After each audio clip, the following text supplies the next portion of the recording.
Dans une vidéo précédente, j'ai présenté la théorie autour d'Azure Virtual One. Aujourd'hui, il est temps de passer à la pratique. Je vais vous montrer en vidéo comment fonctionne Azure Virtual One.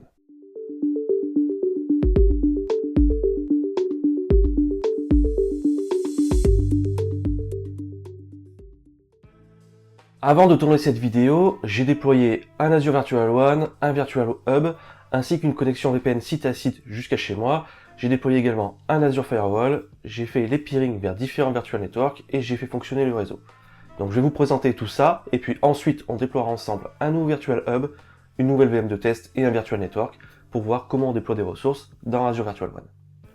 La fenêtre que vous voyez ici, c'est la page de démarrage d'Azure Virtual One. Donc on retrouve déjà dessus une map monde qui indique où sont déployés les Virtual Hubs. Chaque pastille à rond blanc ici indique où est situé le Virtual Hub. Donc par exemple, j'en ai déployé un ici en France, donc c'est pour ça que j'ai une pastille blanche en France. Sur la gauche, comme d'habitude dans Azure, on retrouve donc les différents menus, et donc le premier qui est intéressant, c'est dans la partie Settings et Configuration ici. Ici, on va retrouver le SKU du Virtual One, donc là je l'ai déployé en mode standard, il existe le mode basique également. J'ai autorisé le Hub to Hub par défaut, c'est autorisé, donc ça veut dire que lorsque je vais déployer un nouveau Virtual Hub, ces deux hubs vont être routés entre eux. Et enfin, on a aussi autorisé le branch to branch, ça veut dire que deux sites distants vont pouvoir communiquer entre eux au travers de l'Azure Virtual One. Donc par exemple, si j'établis deux VPN IPsec, par l'intermédiaire d'Azure Virtual One, ces deux VPN IPsec pourront communiquer ensemble. Donc ça veut dire que les deux sites on-premise qui sont derrière ces VPN pourront communiquer ensemble. Le cœur du sujet dans Azure Virtual One ensuite, c'est dans la partie connectivité. Donc première chose, on va voir qu'on a des hubs ici. Donc j'en ai déjà déployé un, qui s'appelle Hub PIT PRD FC001, et on voit que le logo est en rouge ici, parce que j'ai déployé un Virtual Hub sécurisé par l'intermédiaire d'un Azure Firewall. Donc si je clique dessus, on va voir plus de paramètres. Première chose qu'on peut voir, c'est au niveau de la connectivité. Ici, on va pouvoir déployer des passerelles VPN site à site, une passerelle ExpressRoute, ou alors une passerelle Point to Site. Pour rappel, le Point to Site, c'est en fait un simple VPN d'utilisateur vers Azure Virtual One. On voit également en termes de paramétrage ici, l'espace d'adressage privé. Donc j'ai mis un /23, parce que la recommandation de Microsoft, c'est de déployer un /23, évidemment, en fonction du nombre de passerelles que vous allez déployer dans l'environnement. On peut également voir en dessous, dans les petits carrés, le nombre de ressources qui sont connectées ou déployées dans le Virtual Hub. On voit que j'ai 5 Virtual Networks qui sont en peering avec ce Virtual Hub. On voit également que j'ai déployé une gateway VPN site à site et que j'ai sécurisé l'environnement avec un Azure Firewall. Si on avait de l'ExpressRoute ou du User VPN, on aurait une petite pastille verte ici indiquant que quelque chose a été déployé. Ensuite, on passe au routing. Donc on a quelque chose qui s'appelle les Routing Intent and Routing Policy. C'est en gros, on va définir grossièrement comment va se passer le routage. Donc si je clique dessus, on va voir que j'ai une règle qui a été créée automatiquement parce que j'ai un Azure Firewall. Donc en gros, ce qui se passe, c'est que à chaque fois que je vais vouloir sur Internet, on va utiliser Azure Firewall et on va aller sur le firewall que j'ai déployé. Évidemment, il y a d'autres options. On pourrait choisir une Network Virtual Appliance si on le souhaitait, ou une solution en mode SaaS, ou un Security Provider. Donc il y a des partenaires qui proposent des solutions en mode SaaS, j'ai plus le nom en particulier des partenaires, et donc vous pouvez router directement le trafic vers la solution en mode SaaS pour traiter le trafic qui va vers Internet. Et de la même façon, on peut également traiter le trafic privé, donc qui ne va pas vers Internet. De cette façon-là, on choisit soit le Firewall Azure, soit une Network Virtual Appliance, soit une solution en mode SaaS. Parmi les Network Virtual Appliance, on va retrouver des partenaires comme Fortinet, qui va permettre de déployer un Virtual Hub sécurisé par une solution qui est packagée dans l'Azure Virtual One. Et on voit ici que le trafic privé est considéré privé uniquement dans ces plages d'adresse IP. Bon, c'est normal parce que ces plages d'IP concernent normalement les IP privés IPv4, donc tout ce qui est en 10.0.0, en 172.16 ou en 192.168 sera considéré privé. Si dans votre environnement, vous avez sur les sites on-premise des IP publics mais qui sont utilisés sur votre environnement on-premise, vous pouvez ajouter des préfixes additionnels ici pour dire ce réseau-là sera également considéré comme privé. Dans mon environnement, j'ai pas configuré BGP parce que je me suis connecté sur le on-premise sur une passerelle Ubiquiti qui ne supporte pas le BGP, donc c'est pour cette raison qu'il n'est pas configuré. En environnement professionnel, je vous suggère vivement de vous appuyer sur BGP pour le routing, notamment si vous avez une multitude de routes, ça évitera de les maintenir manuellement à jour. Donc ici, vous avez toute la configuration BGP, donc vous pouvez rajouter un espace d'adressage, un virtual network, mais également l'ASN qui est lié au BGP. Si vous faites des tables de routage à la main, vous avez un route table ici, et donc vous verrez les tables de routage qui apparaîtront ici. Donc moi j'en ai pas créé, j'ai laissé celle par défaut parce qu'elle me convient très bien, mais vous pourriez créer une table de routage qui vous permette de faire le routage comme vous souhaitez. Si on va dans la partie Third Party Providers ici, et qu'on fait Network Virtual Appliance, on va pouvoir voir les NVA qui sont supportés par Azure Virtual WAN. Donc je déroule le menu, et donc on voit qu'on a du Checkpoint, on a du Cisco, on a du Fortinet, on a aussi du VMware SD-WAN, etc. Donc si vous vous appuyez sur ce genre de solution pour sécuriser votre environnement et que vous déployez Azure Virtual WAN, vous pouvez très bien le déployer à la place de l'Azure Firewall. Comme ça, vous avez une gestion centralisée de vos systèmes de sécurisation, donc de firewall, et vous n'avez pas besoin d'apprendre une nouvelle technologie qui est Azure Firewall. Par exemple, si vous faites du Fortinet chez vous, continuez peut-être à faire du Fortinet dans Azure Virtual WAN. Tout dépend de votre stratégie, mais c'est une possibilité. Il y a également des solutions en mode SaaS qui sont supportées. Donc là, vous faites pareil, un créer de SaaS ici. Et donc, on a du Palo Alto, par exemple, qui est pour le moment supporté. Peut-être il y aura d'autres solutions qui vont arriver sur le marché. Donc ça, c'est une bonne idée d'avoir intégré ça dans Azure Virtual WAN. Mais actuellement, il n'y a que Palo Alto. Demain, il peut y avoir d'autres fournisseurs et vous pourrez rediriger votre trafic, justement, vers les solutions en mode SaaS. Et enfin, pour quelque chose de natif à Azure, on a l'Azure Firewall qui est dispo ici. Donc j'en ai déjà déployé un, qui est connecté donc au hub que j'ai déployé, et donc on peut voir que j'ai assigné une policy. Bon, je ne vais pas rentrer en détail du Firewall Azure parce que ça nécessiterait une autre vidéo, mais globalement, tout ce qu'il y a à savoir, c'est que j'ai fait une politique basique, qui est que de laisser passer tout le trafic. Concernant la connectivité, donc ici, si je vais sur la partie VPN, on va voir donc que j'ai un site, ici, avec un lien. Donc première chose, j'ai déployé une gateway ici, donc j'ai déployé la plus simple, une scale unit, qui correspond à 500 mégabits x 2. Donc si je clique dessus ici, on va voir plus d'informations au sujet de cette passerelle. Donc on peut voir son ASN, notamment pour le routage BGP. On peut voir donc la taille de ma passerelle, ici, donc je peux l'augmenter en fonction des besoins. Mais on peut également voir les IP publics de mes deux instances. Donc il y a deux instances pour avoir de la haute disponibilité. Donc de votre côté, quand vous allez faire la configuration VPN sur vos passerelles on-premise, il faudra spécifier les IP publics qui sont présentes ici. Une fois que vous avez créé une passerelle VPN, il faut créer un site. Donc ici j'ai créé un site qui s'appelle site PIT PRD FC001, donc je clique dessus. Et donc on peut voir que j'ai configuré un site avec un espace d'adressage privé qui est en 10.10.0016, qui correspond en fait à mon plan d'adressage local, et j'ai indiqué que mon vendor c'était Ubiquiti. Bon, ça c'est uniquement utile lorsque vous faites du troubleshooting avec Microsoft. Ils vont pas vous demander quel est le vendeur parce que ça sera normalement indiqué directement ici. Ensuite, si on va sur le lien ici, on peut voir mon adresse IP publique de mon fournisseur internet, que mon fournisseur c'est Bouygues Télécom, c'est moi qui l'ai indiqué à la main, l'état de connectivité, donc on voit que l'instance 0 n'est pas connectée mais que l'instance 1 est connectée, donc j'utilise pas la haute disponibilité ici. Et si je clique sur Edit Link, on va pouvoir voir qu'on peut paramétrer les différents champs ici. Donc là actuellement, on a un site avec un plan d'adressage, on a lié ce site à une connexion avec une IP publique, et on a intégré tout ça dans une gateway. On peut voir ici donc du coup que la connectivité est marquée connectée ici. Donc c'est que mon VPN est bien fonctionnel.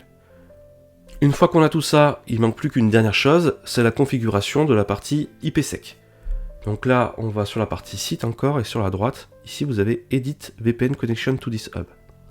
Ensuite, si vous cliquez sur Link Connection 1, ici, vous pouvez paramétrer toute la partie IKE phase 1 et phase 2, notamment ici, et donc il faudra reproduire ces paramètres sur votre passerelle en local. Vous devez également indiquer une pre-shared key, ici.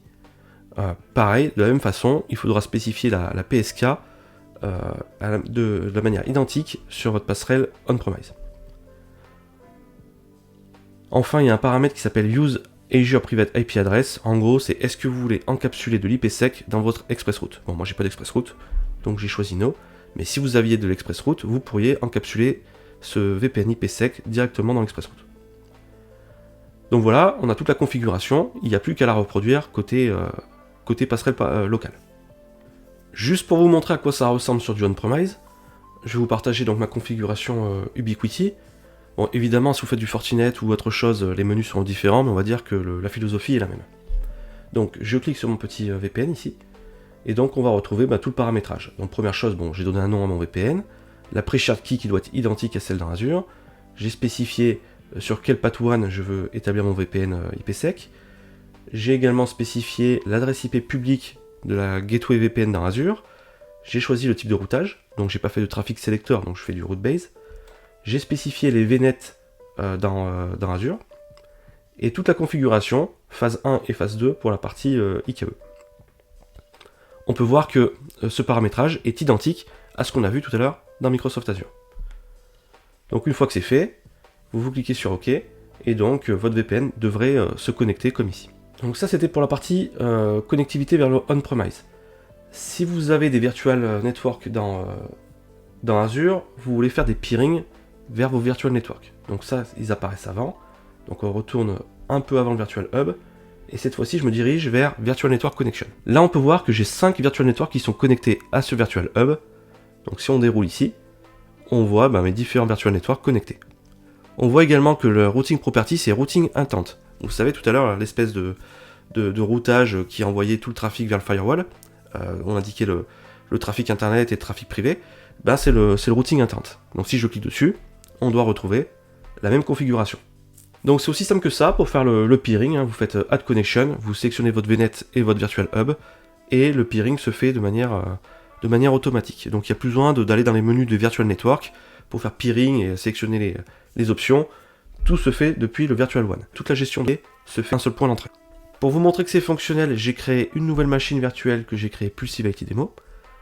J'ai connecté cette VM à un virtual network qui s'appelle VNet Git PRD FC001, dont le plan d'adressage est 10.11.60/24, et ce VNet là est connecté au virtual hub par l'intermédiaire d'un peering. Ce VNet est connecté au même virtual hub où il y a ma connexion VPN site à site où je suis situé actuellement. Donc j'ai ouvert un petit terminal sur mon MacBook Pro qui est situé chez moi, et tout ce que je vais essayer de faire, c'est de faire une communication SSH vers cette VM. Donc là je fais SSH vmadmin et je mets son IP.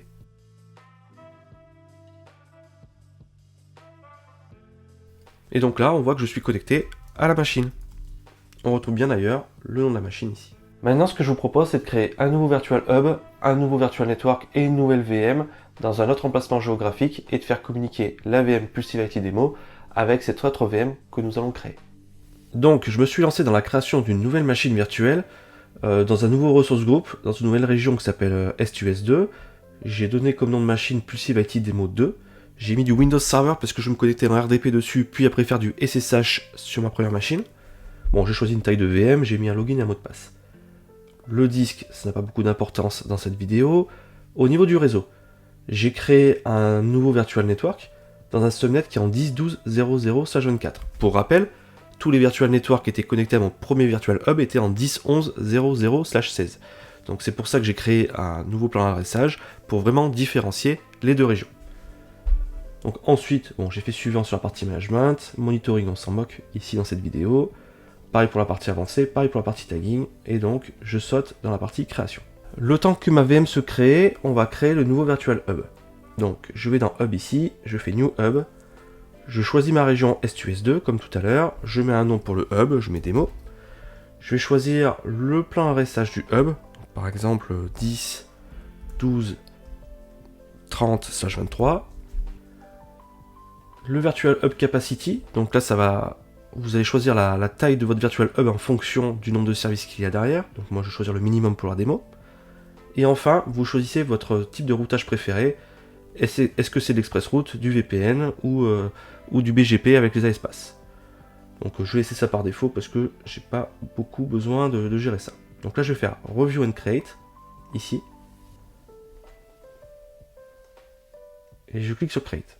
Maintenant que le virtual est, on va avoir une nouvelle pastille côté STUS. Donc actuellement ce Virtual Hub il est tout nu, il n'y a aucune connexion dessus, il n'y a aucun paramètre.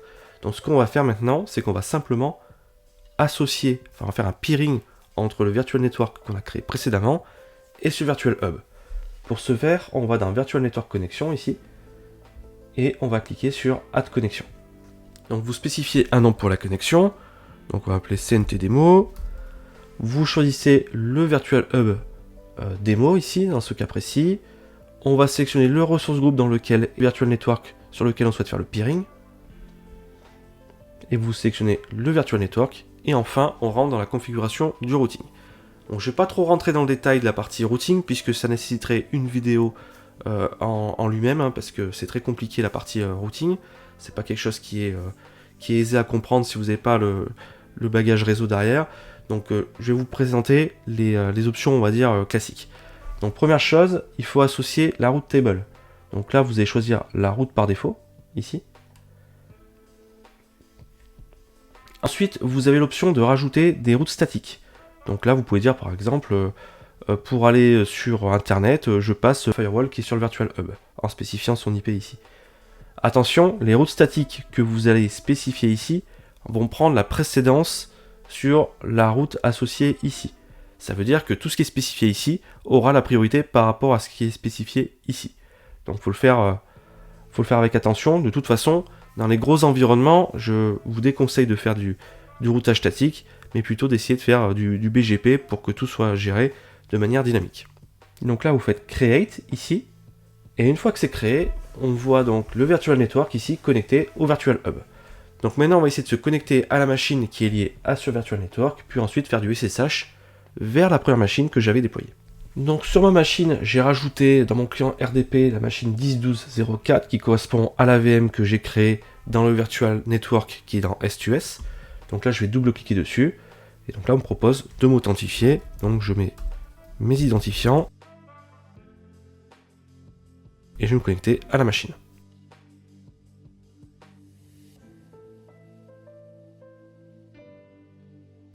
Maintenant que je suis connecté à la VM, je vais bien vérifier que c'est bien la bonne VM. Donc on voit bien qu'elle s'appelle Pulsivity Demo 2. Et enfin, pour terminer mes tests, je vais tenter de faire une connexion en SSH sur ma première machine. Donc je vais faire SSH vmadmin at 10.11.6.4. Et donc on voit que je peux me connecter à ma première VM. Je tape le mot de passe. Et donc là, je suis bien connecté à ma première VM qui est située, qui est connectée au Virtual Hub qui est situé en France centrale. Donc là, j'ai bien interconnecté mes deux Virtual Hubs, ça fonctionne parfaitement. Et donc, vous voyez, en quelques clics, j'ai pu étendre mon environnement sur une autre plaque géographique. Comme vous avez pu le remarquer, le gros avantage d'Azure Virtual WAN, c'est que cette solution permet de centraliser complètement la configuration du réseau de votre environnement. Que ce soit le peering, la gestion des VPN site à site ou point to site, mais également de la partie ExpressRoute. J'espère que vous avez apprécié cette vidéo qui était un peu plus longue que d'habitude puisqu'il y avait beaucoup de choses à couvrir. Si c'est le cas, n'hésitez pas à laisser un petit commentaire et un petit pouce bleu, et je vous dis à très bientôt pour une prochaine vidéo.